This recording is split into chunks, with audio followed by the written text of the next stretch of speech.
Alright, so here's my second take at this video.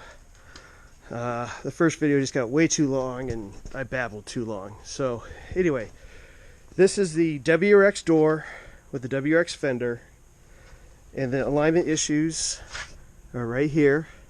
You can see the line comes down, and then this part right here, the line is good, but this part sticks out on the back door. And there was no issues with the front door. However, the back door, it bound right there, if you can see that.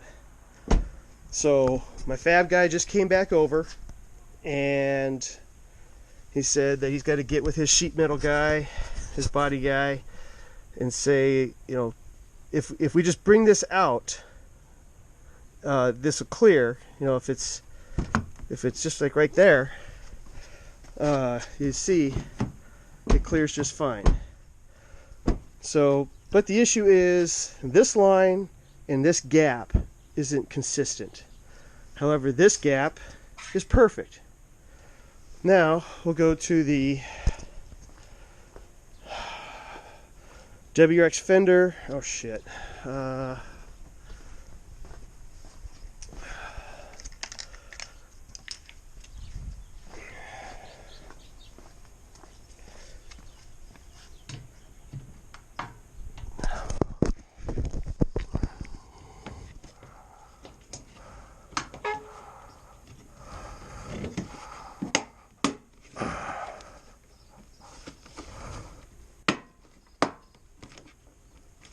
Okay. So now, with the WRX fender, Crosstrek door, of course we're going to have perfect alignment down here, no binding issues. We have this issue. So what he says he can do is we will set our gap, and he can trim. This is plastic, so we don't really care too much about the plastic. We could trim plastic. And what he'll do is he'll trim this. And these are folded. So let me grab the Crosstrek fender. So if you look, see the inside is folded right here. So if you trim this, now you have a gap. You've cut this piece away from this piece. But he says he can trim it and re-weld it, and then you sand it and make it flush, so you get your perfect curve, your perfect line. And then what I might do is just get some more of this, some like vinyl wrap, and replace this piece, and then I won't have to paint anything. It'll just wrap right around onto the inside, and it should just blend right in. With the plastic, I could do the same thing. I could just take some vinyl and just wrap it around on the inside, and we'd call it a day. So I don't know if that's supposed to stick out like that. And then what we're going to do is we're going to use the stock Crosstrek side skirt here. So I'll retain this line, and then we'll probably cut it here, and he's going to make me some bitchin' aluminum cap that'll blend with this piece to this piece and snap in right here, or even into this little hole right here. Sorry, I'm flipping you off. And it'll just snap in, and that will hold. We might even do it back here. We might come down to here, so we'll have 2 points of snappage, and then of course on the bottom too. And that will that'll all blend together. Now I am a little concerned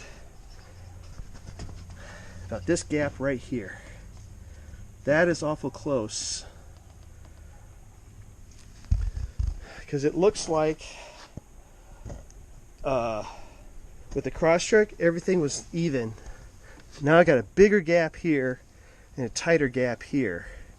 And I did have to go to a smaller wheel or tire because I wanted the oh, what the hell size are these? These are the 215s. I think I had the 225s before, and they rubbed pretty bad. Even I got the Bilstein H8s back there, and it raised the car, but it's still rubbed. So that's that. So I think what we're going to do, the main point of this video was to show the differences in the doors, the fitment of everything. So you know, there'll be a pop thing in there to line that up, but he's going to build a tab to mount to this, and a tab to go from here to here to secure the light, and then we're going to cut this piece out. I know the other guy that did this, he had some real jagged cuts right here. We're just going to take this whole piece out because it doesn't support the air box at all, and we're going to build a new piece that has a tab to come out here to here, or maybe even just come out like this to here, 3 points, and so I can secure everything here, and the headlight, because the headlight's got to come in here. That's the problem, is the headlight, the back of the WRX headlight hits this right here. So a new tab here. This tab's going to go away. That tab right over the battery is going to go away. This tab will get cut off and moved down to use this point. And then here is where the strut supports go. So we'll take these guys here off, because there's your strut right there, and we'll tack that in right here. So once all the body work is done and both cars are still drivable, I will then pull the WRX into the garage, move that WRX out of the way, pull the motor, pull the harnesses, pull everything out of this.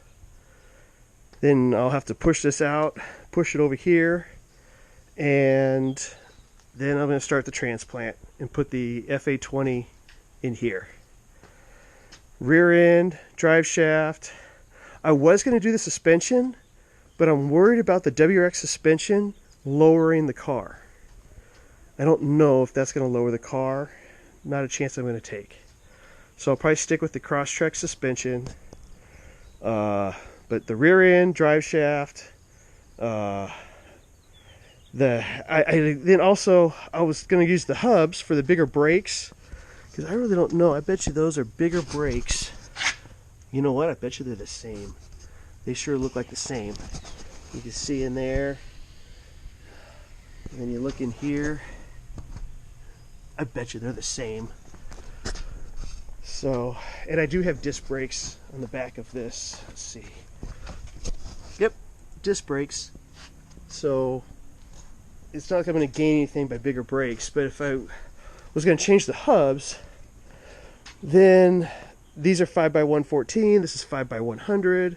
I'd have to change the wheels. I'm not doing that. So there's where we are with that. Also, the Ender fender, I haven't checked it yet. See, when I got the car, I bought all new fenders, liners, because they were trashed, and I might have to use the WRX ones, which if I have to drill some holes in the liner just to match the holes in the wheel well, no big deal. And then I'd have 2 sets of liners for sale. Look, then you see how white that is. These things are brand new. I'm going to take that off and put a different one on with a different color, or just paint it maybe. And that's it. So thanks for watching. Stay tuned. Subscribe to the channel. You can see all the other bullshit car stuff I've done and all my other hobbies, and when I do an update, you'll get notified. Thanks again. I appreciate your time. Have a good one.